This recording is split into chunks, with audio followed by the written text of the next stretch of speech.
नमस्कार दोस्तों, स्वागत है आपका आज के मुख्य समाचार में, जिसमें सबसे पहली और बड़ी खबर में आपको बताएंगे कि एक हफ्ते तक श्रीलंका में क्या सिर्फ तेल भरवाएगा चीनी जहाज या है जासूसी का इरादा, ये आपको बताएंगे दोस्तों। दूसरी बड़ी खबर में जिक्र होगा कि आर्थिक संकट के बीच अमेरिका ब्रिटेन से नज़दीकी बढ़ा रहा पाकिस्तान, क्या ये चीन से दूरी के हैं संकेत। तीसरी बड़ी खबर में जिक्र होगा कि 2047 तक भारत को एक विकसित राष्ट्र में बदलने के पीएम मोदी के संकल्प से पश्चिम देश हैरान। चौथी बड़ी खबर में आपको बताएंगे कि दिल्ली से वाराणसी जाने वाली बुलेट ट्रेन का रूट हुआ फाइनल, 14 जगहों पर होगा स्टॉपेज, पूरी खबर आपको बताएंगे। और पांचवी बड़ी खबर में जिक्र होगा कि यही समय है, सही समय है, भारत का अनमोल समय है, अमेरिका में सिंधु ने याद दिलाया पीएम मोदी का संदेश। दोस्तों, हर एक खबर की गहराई में आपको ले जाएंगे, लेकिन उससे पहले अगर आपको विदेश की सेना और पीएम मोदी पर पूरा भरोसा है तो आप अभी इस वीडियो को कीजिए लाइक और लाल बटन को दबा के चैनल को सब्सक्राइब करके घंटी बजाकर कमेंट में लिखिए जय हिंद। दोस्तों, रुक करते हैं सबसे पहली और बड़ी खबर की तरफ। एक हफ्ते तक श्रीलंका में क्या सिर्फ तेल भरवाएगा चीनी जहाज या जासूसी का है इरादा। जी हाँ दोस्तों, आपको बता दें कि चीन की सेना के नियंत्रण में रहने वाला जासूसी जहाज युआन वांग मंगलवार की सुबह श्रीलंका के हम्बनटोटा बंदरगाह पर पहुंच गया। इस बंदरगाह पर पहुंचने के साथ ही चीनी जासूसी जहाज युआन वांग की जद में दक्षिण भारत के आंध्र प्रदेश तक के सभी बंदरगाह और परमाणु शोध केंद्र तक आ गए हैं। रक्षा मामले और विदेशी मामलों के जानकारों का स्पष्ट मानना है कि श्रीलंका की लचर विदेश नीतियों के चलते भारत की सुरक्षा पर यह खतरा मंडराया हुआ है, क्योंकि ये चीनी सेना के नियंत्रण वाला जहाज एक सप्ताह तक श्रीलंका के हम्बनटोटा बंदरगाह पर रहेगा। ऐसे में भारतीय सुरक्षा एजेंसियां भी न सिर्फ अलर्ट पर हैं, बल्कि हम्बनटोटा बंदरगाह की एक एक कार्य प्रणाली पर बारीकी से नजर भी रखे हुए हैं। दोस्तों, रुक करते हैं अगली बड़ी खबर की तरफ। आर्थिक संकट के बीच अमेरिका ब्रिटेन से नजदीकी बढ़ा रहा पाकिस्तान, क्या ये चीन से दूरी के हैं संकेत। जी हाँ दोस्तों, देश में गंभीर आर्थिक संकट के बीच पाकिस्तान के सेना प्रमुख जनरल कमर जावेद बाजवा ने हाल ही में रॉयल मिलिट्री एकेडमी सैंडहर्स्ट की यात्रा की है, और इस यात्रा को इस्लामाबाद की चीन से दूरी और पश्चिम की ओर एक रणनीतिक बदलाव के रूप में देखा जा रहा है। जनरल बाजवा पहले पाकिस्तानी सेना प्रमुख हैं जिन्हें रॉयल मिलिट्री एकेडमी सैंडहर्स्ट में पासिंग आउट परेड के दौरान ब्रिटेन की रानी के संप्रभु प्रतिनिधि होने का सम्मान दिया गया। उन्होंने कथित तौर पर ब्रिटेन के शीर्ष रक्षा और खुफिया अधिकारियों सहित अन्य वरिष्ठ गणमान्य व्यक्तियों के साथ मुलाकात की। दोस्तों, रुक करते हैं अगली बड़ी खबर की तरफ। 2047 तक भारत को एक विकसित राष्ट्र में बदलने के पीएम मोदी के संकल्प से पश्चिम देश हैरान। जी हाँ दोस्तों, भारत की आज़ादी के 75वें वर्ष को चिन्हित करने के लिए नई दिल्ली के लाल किले से देश को संबोधित करते हुए पीएम मोदी ने नारंगी, सफ़ेद और हरे रंग की छोटी धारियों वाली क्रीम रंग की पगड़ी पहनी थी, और वो अतीत में भी हमेशा महत्व के मुद्दों को उठाते रहे हैं। इस बार भी उनके उग्र भाषण ने पश्चिम को डरा दिया है। जी हाँ दोस्तों, पीएम मोदी ने अपने भाषण में देश को भारत के 75वें स्वतंत्रता दिवस की बधाई दी, और बाद में उन्होंने अगले 25 सालों तक ध्यान में रखने के लिए 5 बिंदुओं की योजना बनाई। जब तक कि स्वतंत्रता भारत 100 वर्ष का नहीं हो जाता, इन 5 बिंदुओं में से पहला भारत में एक अधिक विकसित राष्ट्र बनाने का उद्देश्य था, और एक विकसित भारत बनाने का उद्देश्य था, जिसके बाद वेस्टर्न कंट्रीज़ में, पश्चिम देशों में ज़बरदस्त हड़कंप मच गया है। रुक करते हैं अगली बड़ी खबर की तरफ। दिल्ली से वाराणसी जाने वाली बुलेट ट्रेन का रूट हुआ फाइनल, 14 जगहों पर होगा इसका स्टॉपेज। जी हाँ दोस्तों, आपको बता दें कि बड़ी खबर आ रही है। Delhi Varanasi high speed rail corridor बनने का काम तेज़ी से चल रहा है, और इसी रूट पर ही दिल्ली वाराणसी बुलेट ट्रेन दौड़ा करेगी, और ये पूरा स्ट्रेच 816 किलोमीटर का होगा, जिसमें कुल 13 स्टेशन होंगे। इन स्टेशनों में से दिल्ली में एक अंडरग्राउंड और 12 एलिवेटेड स्टेशन उत्तर प्रदेश में होंगे, और दिल्ली से चलकर वाराणसी तक चलने वाली बुलेट ट्रेन की स्पीड 330 किलोमीटर प्रति घंटा होगी। और इतना ही नहीं, एक स्टेशन दिल्ली में अंडरग्राउंड का निर्माण जारी है। दोस्तों, नोएडा में बुलेट ट्रेन के 2 स्टॉपेज होंगे। दिल्ली वाराणसी बुलेट ट्रेन दिल्ली के सराय काले खां स्टेशन से रवाना होगी, और पहला स्टॉपेज नोएडा सेक्टर 142 होगा। बुलेट ट्रेन का अगला स्टॉपेज नोएडा इंटरनेशनल एयरपोर्ट के पास बनाया जाएगा और इस तरह सराय काले खां से होते हुए नोएडा के सेक्टर 142 नोएडा एयरपोर्ट के बाद बुलेट ट्रेन मथुरा, आगरा, इटावा, कानपुर, लखनऊ, रायबरेली, प्रतापगढ़, प्रयागराज, भदोही होते हुए वाराणसी तक का सफ़र तय कर लेगी। एक्शन प्लान की अगर माने तो बुलेट ट्रेन की अधिकतम रफ्तार 350 किलोमीटर प्रति घंटा तय की गई है और औसतन रफ्तार 250 किलोमीटर प्रति घंटा तय है। वहीं बुलेट ट्रेन ट्रैक पर 330 किलोमीटर प्रति घंटे की रफ्तार से दौरा करेगी और बुलेट ट्रेन से वाराणसी से दिल्ली के बीच, जहां अभी ट्रेन के सफ़र में 10-12 घंटे लग जाते हैं, बुलेट ट्रेन ये सफ़र महज 4 घंटे में ख़त्म कर देगा। रुक करते हैं अगली बड़ी खबर की तरफ। यही समय है, सही समय है, भारत का अनमोल समय है। अमेरिका में संधू ने याद दिलाया पीएम मोदी का संदेश। जी हाँ दोस्तों, अमेरिका में भारतीय राजदूत तरनजीत संधू ने भारत के स्वतंत्रता दिवस के मौके पर वाशिंगटन डीसी स्थित इंडिया हाउस में राष्ट्रीय ध्वज फहराया। इस अवसर पर उन्होंने राष्ट्र के लिए प्रधानमंत्री नरेंद्र मोदी के संदेश को याद दिलाया। उन्होंने कहा कि भारत अमेरिका की साझेदारी दोनों देशों और बाकी दुनिया के लिए भी सबसे अहम साझेदारियों में से एक बन गई है। भारत के स्वतंत्रता दिवस पर संबोधित करते हुए राजदूत संधू ने कहा कि जैसा कि प्रधानमंत्री नरेंद्र मोदी ने कहा है, अगले 25 वर्षों की यात्रा एक नए भारत के निर्माण को चिन्हित करेगी और इसका लक्ष्य समृद्धि की नई ऊंचाइयों को छूना है। इस यात्रा में भारत के लिए संयुक्त राज्य अमेरिका एक प्रमुख भागीदारी होगा।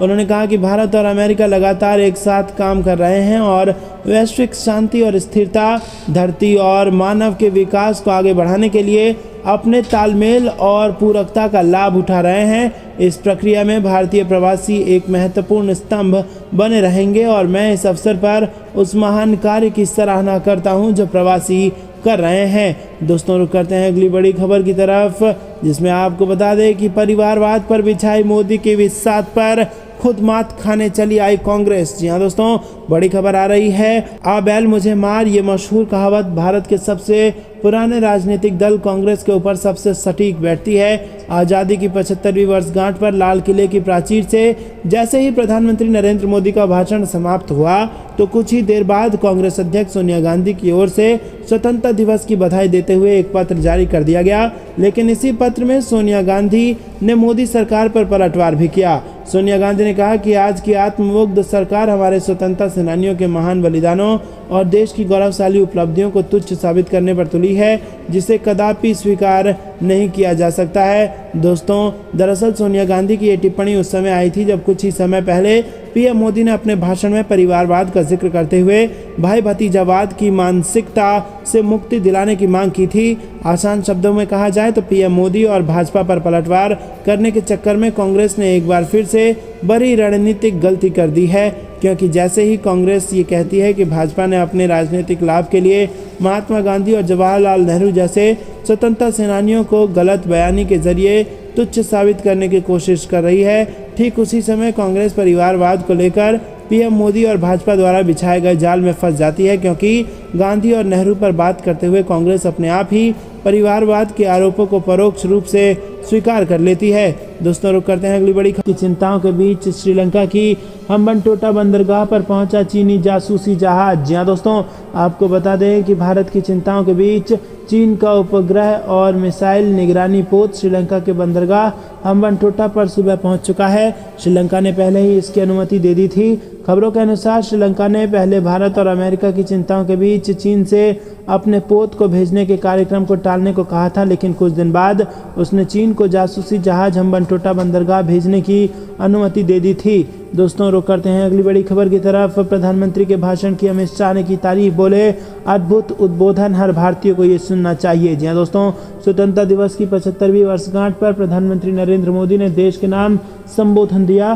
पीएम मोदी ने इस भाषण में क्रांतिकारियों से लेकर आज़ादी के संघर्ष का जिक्र किया और प्रधानमंत्री के इस भाषण को लेकर गृह मंत्री अमित शाह बोले कि इस प्रेरक भाषण को हर भारतीय को सुनना चाहिए। अमित शाह ने ट्वीट किया कि लाल किले से पीएम मोदी ने अद्भुत उद्बोधन किया है और इसी के साथ हर भारतीय को स्वर्णिम भारत के निर्माण के अपने योगदान देने की प्रेरणा वो देता है और मोदी जी ने देश की समृद्धि के लिए हर भारतीय से संकल्पबद्ध होकर कार्य करने और विकास में बाधक चुनौतियों से एकजुट होकर लड़ने का आह्वान किया है। एक अन्य ट्वीट में अमित शाह बोले कि आज़ादी के अमृतकाल पर प्रधानमंत्री मोदी ने लाल किले से देशवासियों को 5 प्रण लेने का आह्वान किया। इसमें विकसित भारत, गुलामी के हर अंश से मुक्ति, विरासत पर गर्व, एकता व एकजुटता, नागरिकों का कर्तव्य, हम सभी अगले 25 साल तक स्वतंत्रता सेनानियों के सपनों का भारत बनाने में योगदान दें और नारी सशक्तिकरण के प्रति अपनी प्रतिबद्धता को पुनः दोहराते हुए प्रधानमंत्री मोदी ने कहा कि हमारी मातृशक्ति ही अगले 25 वर्षों में राष्ट्र के गौरव को नई ऊंचाइयों पर ले जाएगी और इसलिए हम समाज को नारी के अपमान की हर विकृति से मुक्त कर उसके सम्मान की रक्षा का संकल्प लें। दोस्तों, रुक करते हैं अगली बड़ी खबर की तरफ। अमेरिका में दिखा बाबा का बुलडोजर, भारतीय अमेरिकी समुदाय ने स्वतंत्रता दिवस मनाने के लिए निकाली रैली। जी हाँ दोस्तों, आपको बता दें कि बड़ी खबर ये आ रही है, देश के 75वें स्वतंत्रता दिवस के अवसर पर विदेशी सरजमी पर भी भारतीयों की देशभक्ति देखने को मिली। अमेरिका के न्यू जर्सी में रहने वाले भारतीयों ने स्वतंत्रता दिवस के अवसर पर सड़कों पर तिरंगा रैली निकाली।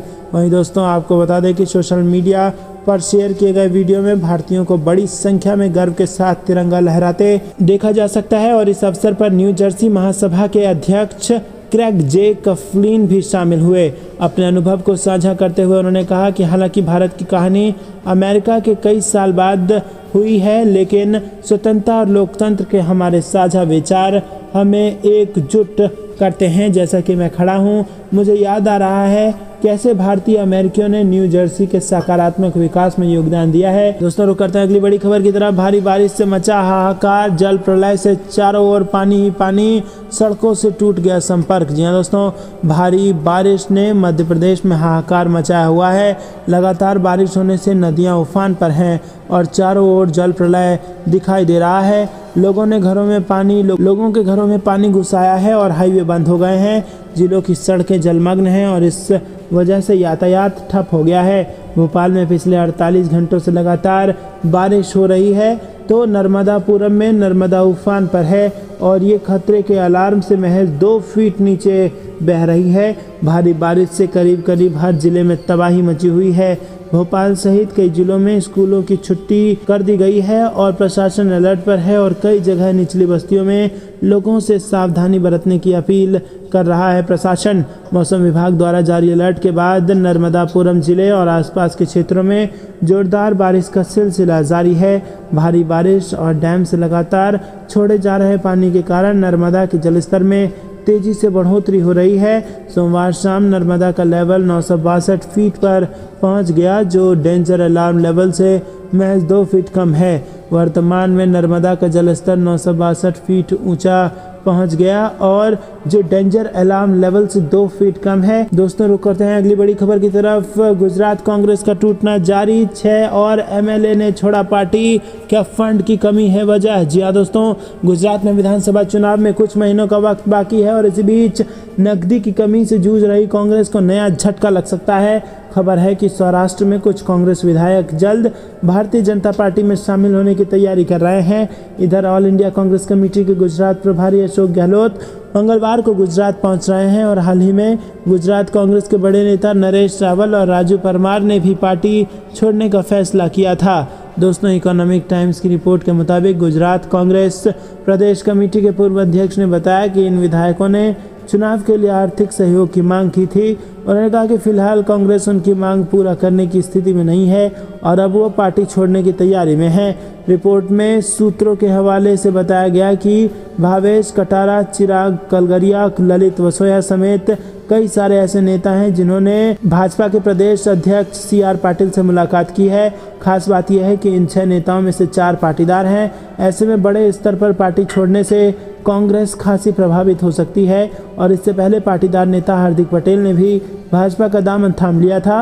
उन्होंने गुजरात कांग्रेस के नेताओं पर भी आरोप लगाए थे। दोस्तों, रुक करते हैं अगली बड़ी खबर की तरफ। स्वतंत्रता दिवस पर POK में पाकिस्तान के खिलाफ बगावत तेज और फिर उठी आज़ादी की मांग। जी हाँ दोस्तों, आपको बता दें कि स्वतंत्रता दिवस पर पाकिस्तान अधिकृत कश्मीर में पाकिस्तान के खिलाफ बगावत तेज हो गई है।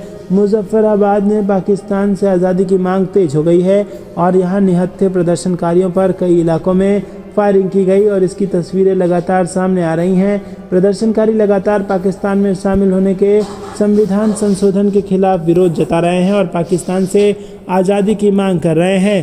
पीओके में पाकिस्तान विरोधी प्रदर्शन अब बेकाबू हो गया है। आलम यह है कि अब सेना भी इस पर काबू नहीं कर पा रही है और इसके अलावा पीओके के कई इलाकों में पुलिस को कर्फ्यू लगाने पर मजबूर होना पड़ा है। तो दोस्तों यह हालत है पाकिस्तान की, जहां पर स्वतंत्रता दिवस के दिन पीओके में पाकिस्तान के खिलाफ ज़बरदस्त बगावत हुई है। और आपको बता दें कि इतना ही नहीं, पीओके में भारत जिंदाबाद के नारे लगे हैं, भारत के तिरंगा लोगों ने फहराया है और ये बता दिया है पाकिस्तान को कि पीओके के जिस इलाके में पाकिस्तान ने कब्जा कर रखा है वो कश्मीर भारत का अभिन्न अंग है और उस पर उसका जो कब्जा है वो भी नाजायज़ है। तो दोस्तों आपको क्या कुछ लगता है कमेंट में बताइए। रुक करते हैं अगली बड़ी खबर। सांसदों के दौरे ने और टेंशन बढ़ा दी है। ताइवान के पास मंडरा रहे चीन के 30 लड़ाकू विमान। जी हाँ दोस्तों, चीन और ताइवान के बीच तनाव और बढ़ता जा रहा है, जिसने युद्ध का खतरा भी बढ़ा दिया है। ताज़ा संकट की वजह अमेरिकी सांसदों का प्रतिनिधिमंडल है और ये प्रतिनिधिमंडल नैन्सी पेलोसी के बाद अब ताइवान यात्रा पर पहुंचा है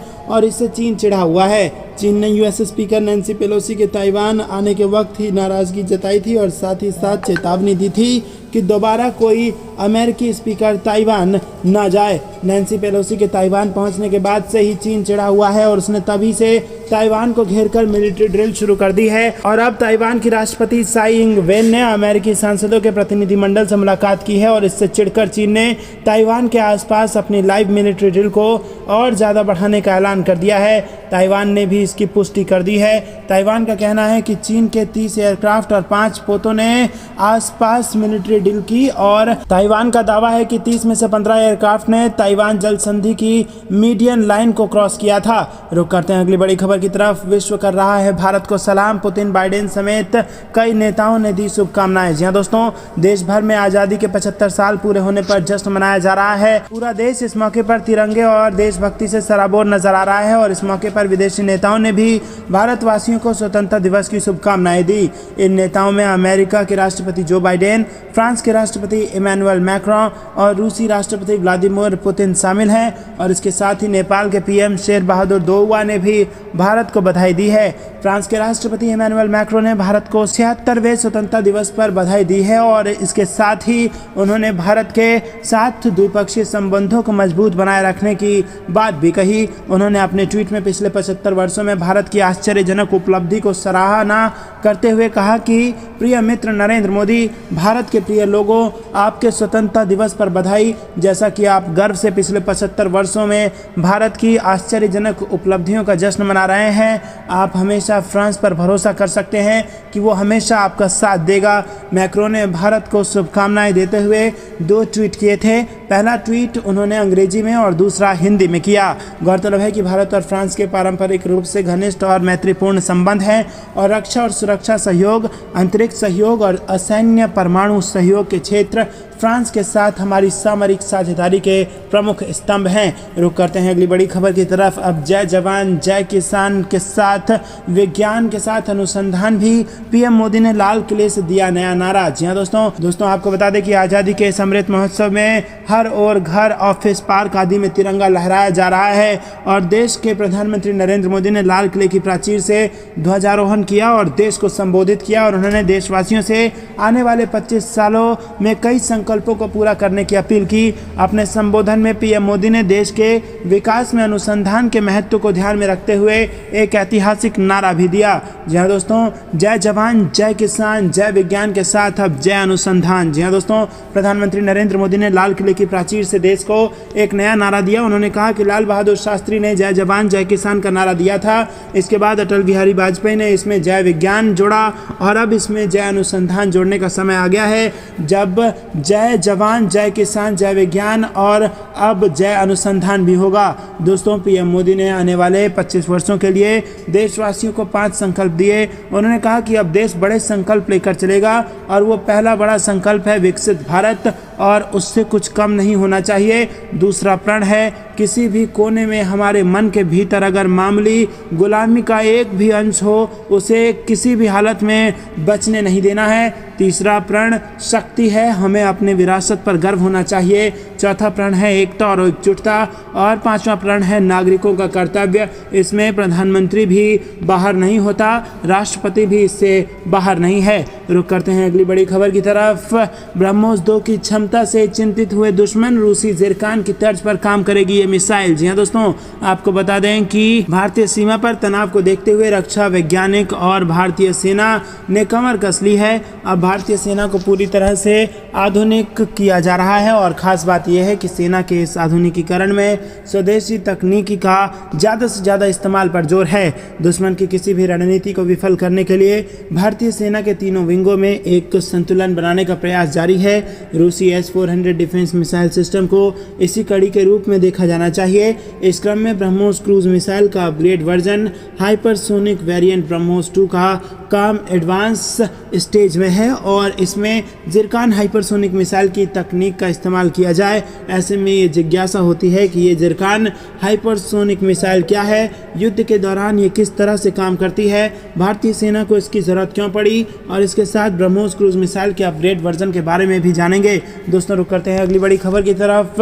किसी ने पाकिस्तान के टॉप आतंकियों को धूल चटाई तो एक टोली ने नक्सलियों को उनकी मांद में दबोचा।